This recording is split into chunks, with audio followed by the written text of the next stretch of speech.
Como ha dicho Vicente, se ha producido en los últimos tiempos un cambio de orientación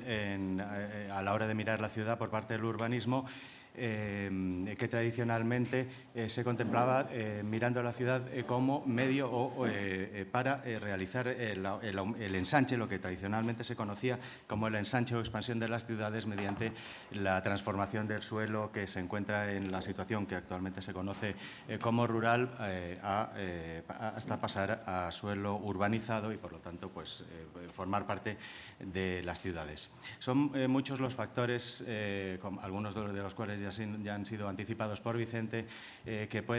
determinan la necesidad de realizar actuaciones de ampliación de las ciudades o de ensanche de las ciudades en el sentido que decimos, como por ejemplo el aumento de la población de las mismas, también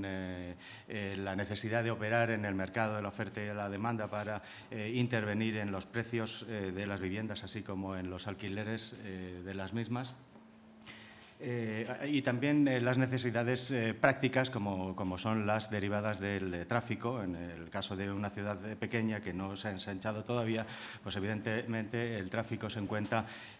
aglomerado y existen, por lo tanto, se producen situaciones de constantes atascos con el consiguiente gasto de combustible y pérdida de tiempo para los ciudadanos. De ahí que cuando ocurren estos factores y otros muchos factores, se piensa en la ciudad mirando hacia fuera de la misma. Es decir, el planificador contempla el entorno de la ciudad para ver hacia dónde debe crecer para producir el ensanche, que para eso está el urbanismo, desde luego. En segundo lugar, nos encontramos con una perspectiva diferente. Ya no se trataría de un urbanismo que mira la ciudad hacia afuera, sino que mira hacia adentro. Es decir, se centra en la rehabilitación y la mejora de la ciudad ya preexistente.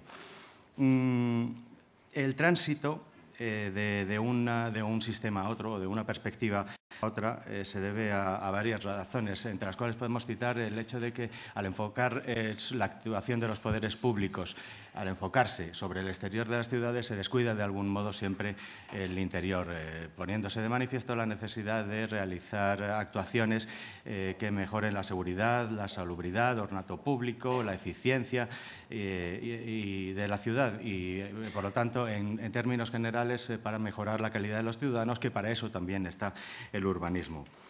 cuyos instrumentos, como también ha apuntado Vicente, pueden ser en cierta medida válidos para el desarrollo de la nueva realidad urbanística, mirando hacia el interior de las ciudades. En esta situación nos encontramos en este momento en una situación de tránsito de un sistema o de una perspectiva a otra, como también ha comentado Vicente. Permítame la lectura de una frase que describe esta situación. Dice: tras una intensa política de ensanche, necesario es completar ahora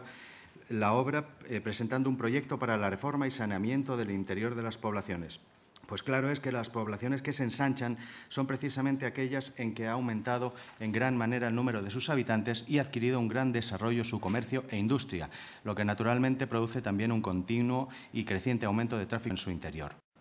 Esta labor requiere centrarse en el saneamiento de los barrios antiguos de las poblaciones, en los cuales, por la altura y aglomeración de sus edificios y por la tortuosidad y angostura de sus calles y callejuelas, se hace del todo imposible que pueda establecerse en ellas la conveniente ventilación ni ninguna de las demás condiciones que requiere la higiene. Se trata de una frase que, como decimos, describe perfectamente la situación actual de tránsito. Sin embargo, esta frase no es de estos días, sino que tiene más de un siglo y medio. En concreto, data del año 1867. Está tomada del preámbulo de un anteproyecto de ley que no llegó a cristalizar, pero que describe perfectamente la situación actual. Este tránsito o la necesidad de este tránsito se ve también acentuada en las situaciones como la actual de crisis económico-financiera. Ello entre otras razones, porque a las finalidades propias del urbanismo interior o del urbanismo conservador, a las que hemos hecho referencia, se añade otra necesidad, que es la de reactivar el sector de la construcción como motor importante de la economía de un país, y fomentar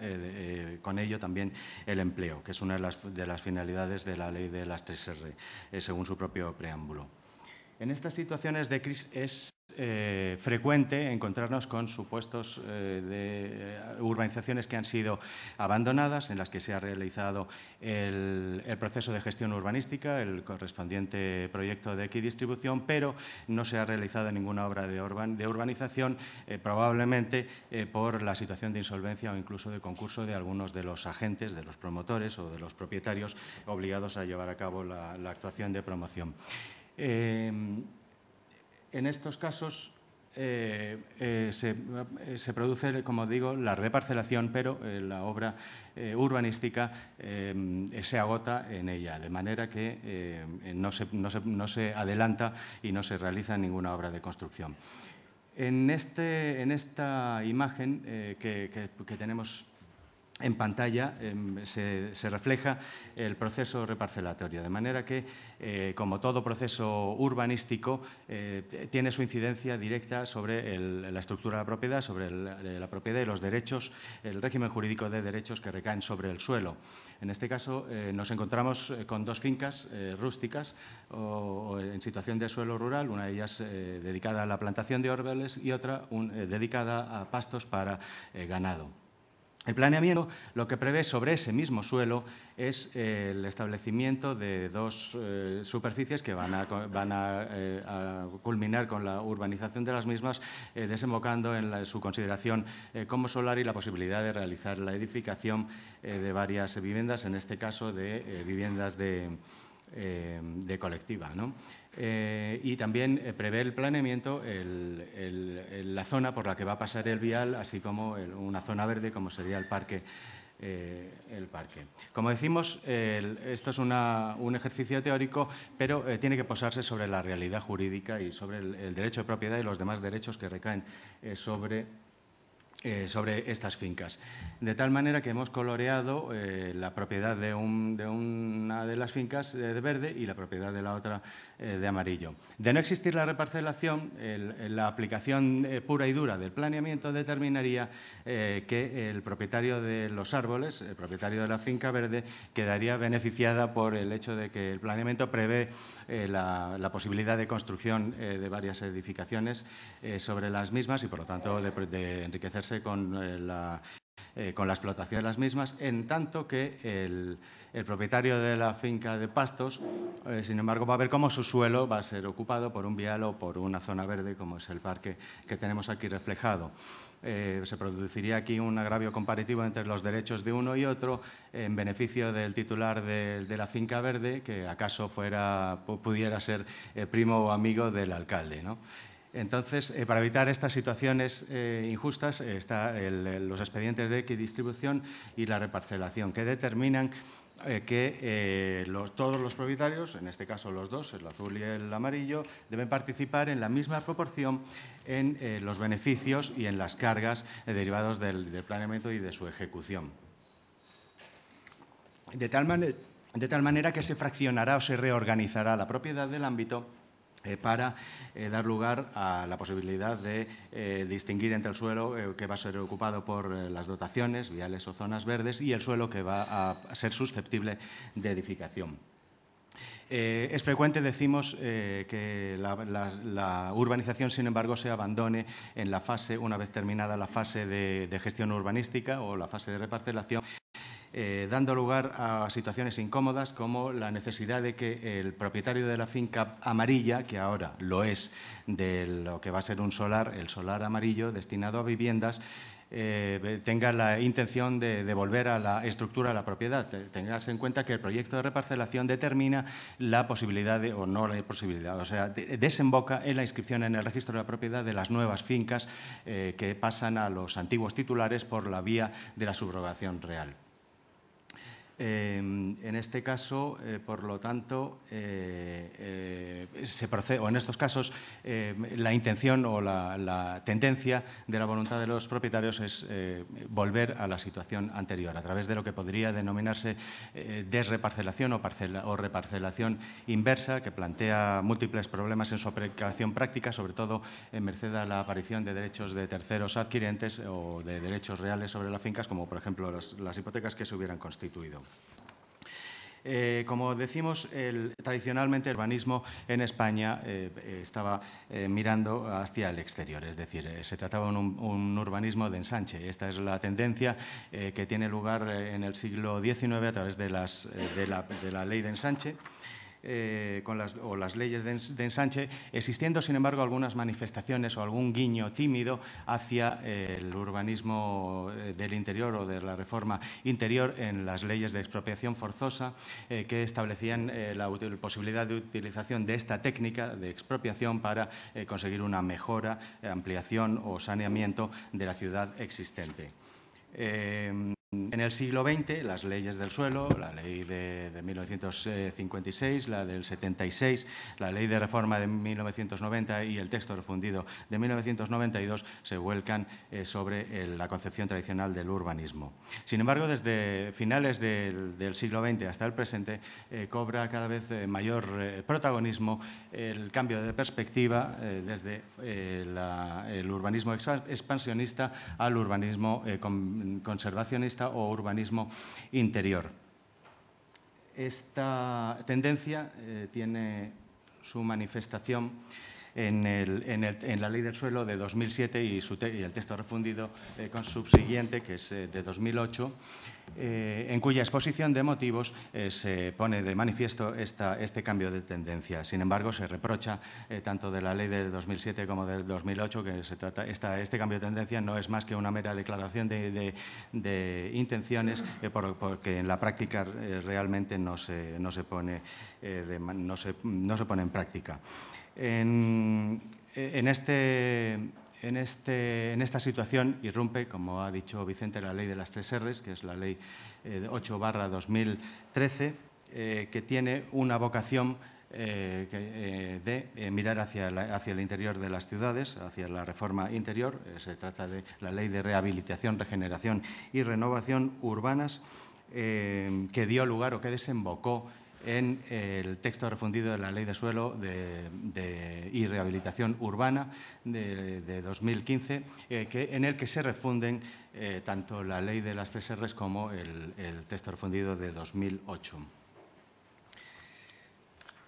Y, por lo tanto, se recoge por vez primera en nuestro ordenamiento jurídico una visión global del urbanismo, contemplando las dos perspectivas a las que hemos hecho referencia. Sin embargo, a pesar de la bondad de la Ley de las 3 Rs y del texto refundido de 2015, ha de ponerse de manifiesto la existencia de importantes deficiencias terminológicas en la ley. No se establece una clara distinción en ella de los 3 conceptos, aun cuando el texto refundido procede de la Ley de las 3 Rs, en la que se habla de rehabilitación, regeneración y renovación urbana. Ciertamente es posible realizar una aproximación a lo que significan los 3 términos, pero no aparece perfectamente definida en la ley. Además, depende en gran medida la interpretación que se haga de los mismos de las leyes autonómicas competentes en la materia. El texto refundido determina, por lo tanto, o contempla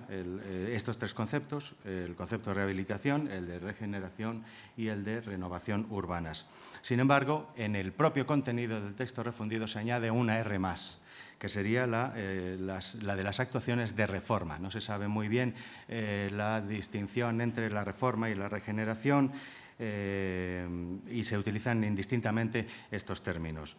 Por otro lado, el propio preámbulo el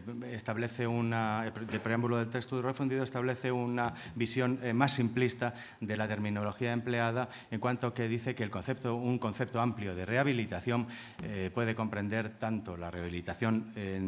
edificatoria como la rehabilitación de los tejidos urbanos. Es decir, se está haciendo una referencia a las otras 2 Rs.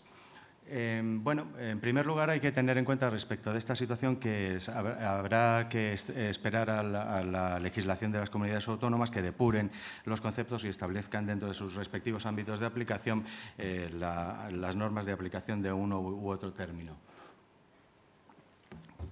Por eso hubiera sido a lo mejor preferible que la ley, en vez de utilizar 4 términos o 4 Rs diferentes, se hubiera reconducido a, es decir, el de rehabilitación de edificios y el de rehabilitación del tejido urbano o de urbanizaciones, o la reforma interior, como tradicionalmente viene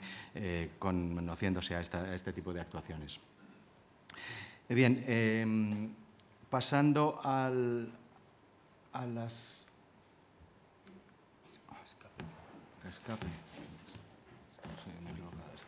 Pasando a la visión de las actuaciones urbanísticas, aparecen contempladas en el artículo 7 del texto refundido, que contempla 2 clases de actuaciones. Las actuaciones de lo que denomina actuaciones de transformación urbanística y las actuaciones edificatorias, por otro lado. Las actuaciones, dentro de las actuaciones de transformación urbanística se contemplan las de nueva urbanización, que son las que constituían el objeto del urbanismo tradicional, y las actuaciones de reforma o renovación de la urbanización de un ámbito de suelo urbanizado. Y, por otro lado, además de las actuaciones de urbanización, contempla las denominadas actuaciones de dotación, que son aquellas que tienen por objeto incrementar las dotaciones públicas para reajustar su proporción con la mayor edificabilidad o densidad o con los nuevos usos asignados por el planeamiento. Y la segunda categoría es el de las actuaciones edificatorias, que están constituidas, por un lado, por las de nueva edificación y de sustitución de la edificación preexistente, y por las de rehabilitación edificatoria. Dentro de estas categorías hay algunas que, a su vez, entran dentro del concepto de actuaciones sobre el medio urbano. Si bien la finalidad de una ley no es establecer definiciones, correspondiendo a estas a la doctrina y a la jurisprudencia, el texto refundido establece una definición de las actuaciones sobre el medio urbano en el artículo 2.1, en el cual cita 2 de las actuaciones urbanísticas a las que hemos hecho referencia, que son, por un lado, las de rehabilitación edificatoria, que proceden cuando existen situaciones de insuficiencia o degradación de los requisitos básicos de funcionalidad, seguridad y habitabilidad de las edificaciones, y, por otro lado, las de regeneración y renovación urbanas, que pueden incluir obras de nueva edificación cuando respondan a una estrategia administrativa global y unitaria. Sin embargo, se olvida este precepto de las actuaciones de dotación, que a mi juicio deberían estar incluidos. El propio texto refundido, en su preámbulo, habla de las actuaciones de dotación como actuaciones de medio urbano, pero al establecer la definición en el artículo 2.1 se ha olvidado de ellas. Probablemente se debe a que este artículo ha sido trasladado en bloque de la ley de las 3 Rs, que contemplaban una perspectiva concreta del urbanismo, y quedaban fuera de su ámbito de aplicación las actuaciones de dotación, que sí estaban contempladas, por el contrario, en el texto refundido de 2008. Y, finalmente, aunque el precepto, el artículo 2.1, habla de las actuaciones de nueva edificación en sustitución de edificios previamente demolidos como una clase de obras accesorias de las actuaciones de regeneración urbana, deben considerarse también como categoría independiente dentro de las actuaciones sobre el medio urbano. La realización de las actuaciones sobre el medio urbano presentan una serie de dificultades, entre las cuales destacan, según la doctrina científica, 2 fundamentalmente. Primero, la complejidad de las relaciones jurídicas de la realidad sobre la que se opera. Pues ya no se trata de suelo rústico, sino que se trata de suelo urbanizado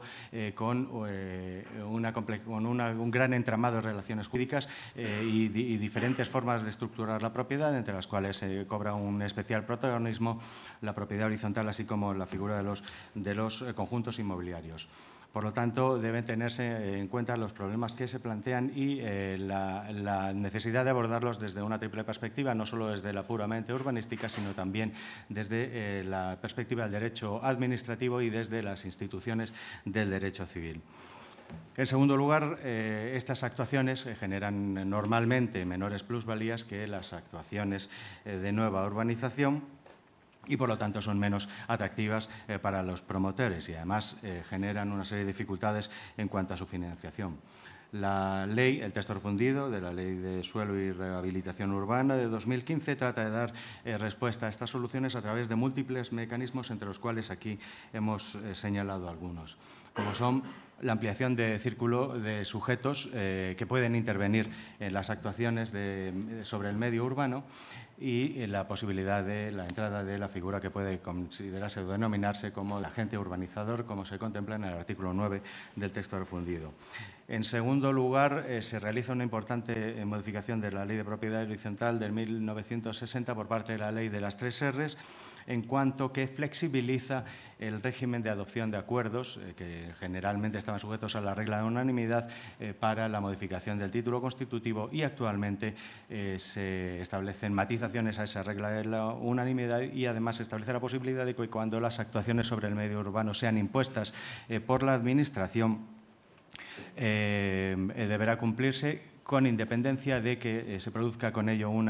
con su realización una modificación del título constitutivo de la propiedad horizontal y sin necesidad de acuerdo al efecto. En tercer lugar, se cita también la intensificación de las consecuencias del incumplimiento, a las que luego haremos referencia,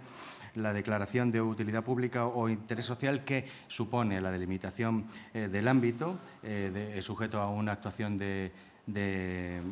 transformación urbanística o a una actuación edificatoria. La afección real es real de los inmuebles sujetos a la misma al deber de costear las obras de la actuación, a la que luego haremos también referencia. La necesidad de que en los instrumentos de ordenación y ejecución en la memoria se incluya una definición de la viabilidad económica en términos de rentabilidad de la operación, así como otras medidas como las que aparecen aquí recogidas.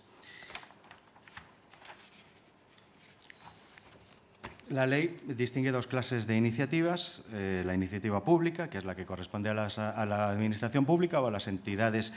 públicas dependientes de ellas o adscritas a las mismas, o bien la iniciativa privada por parte de los propietarios, entendidos estos en un sentido amplio, comprendiendo no solo el concepto tradicional de propietario, sino también otras figuras tales como las comunidades de propietarios, en los casos de edificios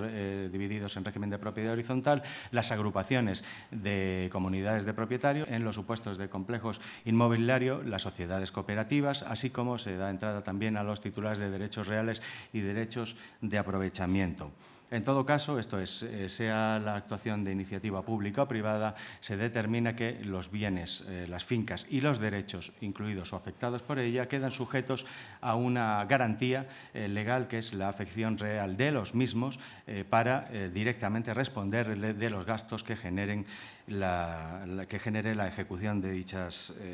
actuaciones. También se distingue entre la participación pública y la privada. La participación pública puede realizarse la Administración o las entidades a las que hemos hecho referencia, bien de manera directa o bien de manera indirecta, mediante la adjudicación de la ejecución de las obras a través de un concurso sujeto a los principios generales de la contratación de las administraciones públicas. En tal caso, se da entrada a los propietarios, en el sentido amplio anteriormente citado, que para participar en el concurso deberán constituir necesariamente una figura de nueva creación, que es la asociación administrativa. Se trata de una entidad urbanística colaboradora que tiene naturaleza administrativa, teniendo también esta naturaleza los actos que de ella emanan y siendo susceptibles de recurso de alzada. Se establece también, se establece un régimen similar al de las entidades urbanísticas de conservación, o sea, de urbanísticas colaboradoras, como las de conservación o las juntas de compensación, con algunos matices que en todo caso habrán de ser desarrollados por la legislación de las comunidades autónomas. Entre sus facultades destaca la atribución de la titularidad fiduciaria de disposición sobre los bienes incluidos dentro de la actuación. Los participantes pueden hacer uso de las facultades y prerrogativas que le concede la ley. Entre dichas facultades se encuentra la de redacción de los instrumentos de ordenación y de gestión que sean necesarios para el desarrollo y ejecución de las mismas. Y finalmente, la gestión de las actuaciones sobre el medio urbano puede realizarse a través de cualesquiera modalidades de gestión tradicionalmente configuradas por el urbanismo,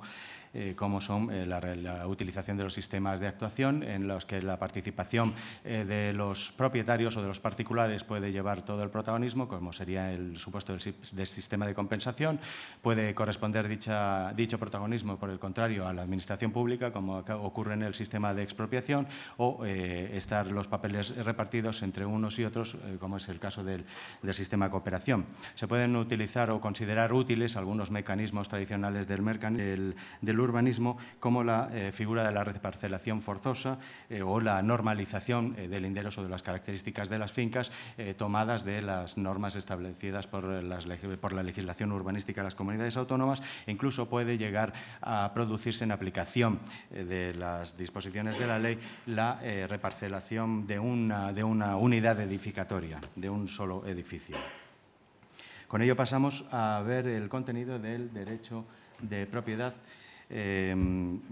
Las facultades y deberes y cargas de los propietarios, entendidos estos en sentido amplio anteriormente apuntado, aparecen regulados por un lado en el artículo 14 las facultades y en el artículo 17 los deberes y las cargas. Los hemos unificado aquí porque realmente se tienen unos y otros, los deberes y las facultades tienen varias manifestaciones concretas que pueden considerarse desde la perspectiva o desde el punto de vista activo o desde el punto de vista pasivo. Es decir, los propietarios tienen el derecho o la facultad de completar la urbanización para que ésta pueda albergar la edificación de que sea susceptible conforme al planeamiento, pero esto también constituye un deber. Lo mismo sucede con la facultad de edificar sobre su suelo, que a su vez constituye un deber al tener que realizarlo dentro de los planes y en los términos establecidos por la legislación de ordenación urbanística. Lo mismo cabe decir respecto de la facultad o el deber de participar en su caso en las actuaciones sobre el medio urbano en régimen de equidistribución y la necesidad de obtener autorizaciones para la realización de estas actividades, autorizaciones o conformidades de la Administración a las que la propia ley o el propio texto refundido liga la consecuencia inmediata de la afección real de los bienes al cumplimiento de las cargas y deberes urbanísticos. Lo mismo cabe decir respecto de la facultad de conservar las edificaciones, que se contempla como tal en el artículo 14, pero su contrapartida se recoge en el artículo 17 como un deber, el deber de conservar, realizar las obras necesarias para que las edificaciones reúnan los requisitos básicos establecidos por la Ley de Ordenación de la Edificación, pero se establece un límite máximo de este deber de conservación, que es el del 50%, de tal manera que en cuanto exceda el gasto que generen dichas actuaciones de este límite, corresponderá a la Administración hacer cargo a las mismas. Y con ello pasamos a las facultades y deberes no de los propietarios, sino en este caso de los promotores. ¿Para atrás? Ah. No sé. Vale. Lo tenemos aquí. Se recogen en el artículo 18 del texto refundido los deberes y cargas. No hay un artículo, a diferencia de lo que ocurre con los propietarios, que regule específicamente las facultades de los propietarios, pero puede decirse con carácter general que los promotores tienen la facultad de patrimonializar el aprovechamiento que les corresponda. Si bien esta facultad o la eficacia de esta facultad depende del previo cumplimiento de los requisitos y de los requisitos, condiciones y deberes y cargas propias de la promoción de las actuaciones sobre el medio urbano, que son las que aparecen aquí recogidas. Bueno, las hemos unificado también porque, bueno, en general, todas las cargas y deberes a que se refiere el precepto son aplicables tanto a las actuaciones de urbanización como a las de dotación, y las edificatorias, por su parte, solo están sujetos a los deberes y cargas a que se refieren los artículos 4, 3 los atados 4, 3 y 5, aunque aquí no aparece recogido, también tiene o generan el deber de indemnizar, el deber que se traduce en el pago de los derechos a los titulares de los derechos o cargas que han de extinguirse o que deben desaparecer. Centrándonos en la obligación de entrega del suelo destinado a dotaciones, se trata de la necesidad de ceder, o lo que antiguamente se conocía como la cesión obligatoria y gratuita del suelo necesario para espacios libres, zonas verdes, viales y demás dotaciones públicas. Esta carga o esta obligación es aplicable tanto a las actuaciones de urbanización, esto es, las de nueva urbanización y las de reforma y renovación, como a las actuaciones de dotación. Se establecen, no obstante, una serie de especialidades respecto de las actuaciones de dotación, entre las cuales destaca la posibilidad de sustitución del deber de entregar suelo material por la entrega de una superficie edificada dentro de un régimen de un conjunto o un complejo inmobiliario, lo cual tiene alguna manifestación práctica en algunas ciudades. En Madrid hay algún proyecto en este sentido, en el que, realizándose una actuación urbanística sobre un edificio determinado, al no haber espacio físico material para realizar la cesión de suelo destinado a dotaciones, se permite la constitución de un conjunto inmobiliario y realizar, por ejemplo, la ejecución de una zona verde en el tejado o en el techo de la edificación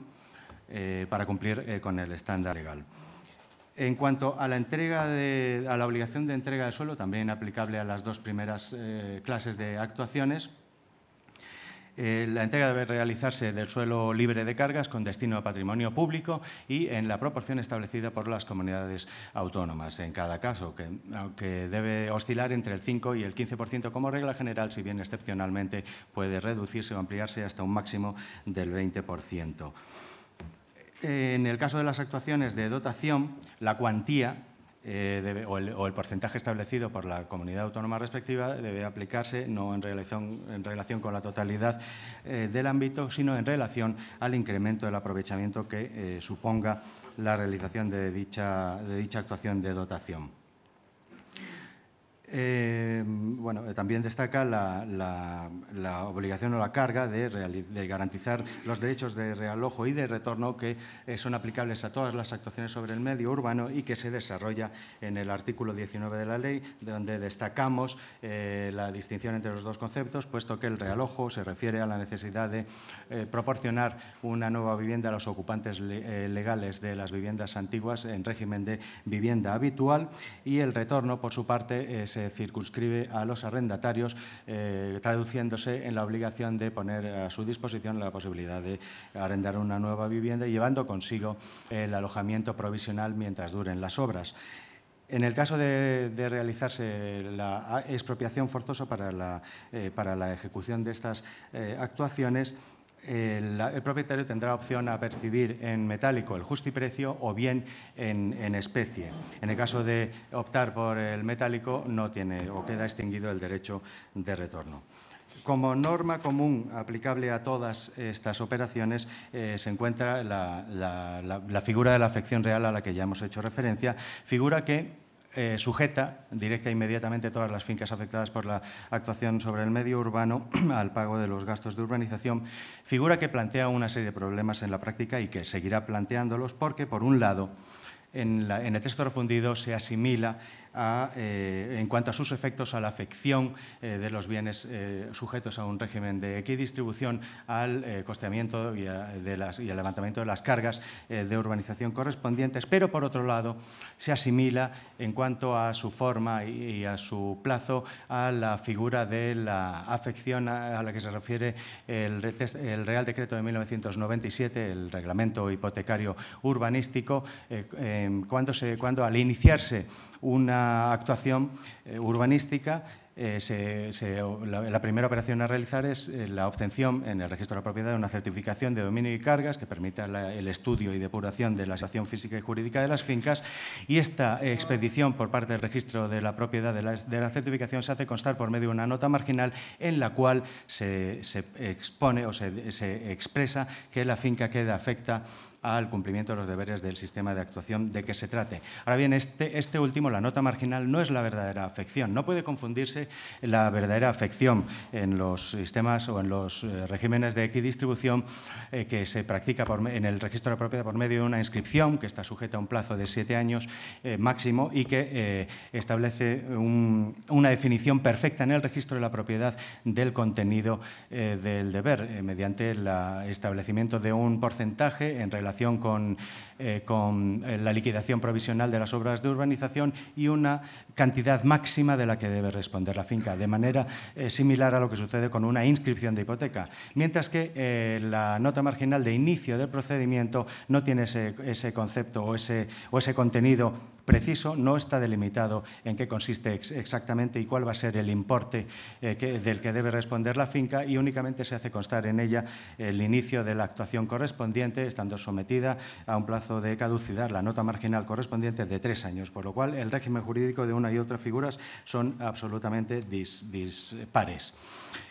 Bien, se establece el cumplimiento, se considera cumplido el deber o los deberes y cargas de las actuaciones mediante la recepción por parte del ayuntamiento, pero se presume también, en el caso de falta de recepción, cuando se acredite su solicitud y se aporte una certificación expedida por técnico competente de finalización de la misma.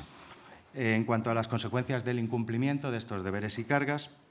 destacamos la posibilidad de utilizarse por la legislación de las comunidades autónomas las figuras de la ejecución subsidiaria o el empleo de la expropiación forzosa por incumplimiento de la función social de la propiedad, o la regulación de la figura de la venta o sustitución forzosa en los términos establecidos por la legislación autonómica. Bien entendido que esta podrá establecer una minoración del valor de los bienes a los efectos expropiatorios o a los efectos de la aplicación de las técnicas de la venta-sustitución forzosa, que se establece como máximo en el 50% del valor real de los bienes. Y finalmente, este incumplimiento tiene su impacto, como toda actuación urbanística, en las instituciones civiles, lo que llega a preguntarse a quién corresponde el cumplimiento de los deberes en algunos supuestos, como sería el supuesto de la comunidad de bienes, supuesto en el que se puede asimilar a un acto de conservación la de realización de estas actuaciones cuando vengan impuestas por la ley, bajo la amenaza de expropiación o de cualquiera de las demás reacciones a las que hemos hecho referencia. Por lo tanto, estarían sujetas a una regla de mayorías y no al régimen de unanimidad.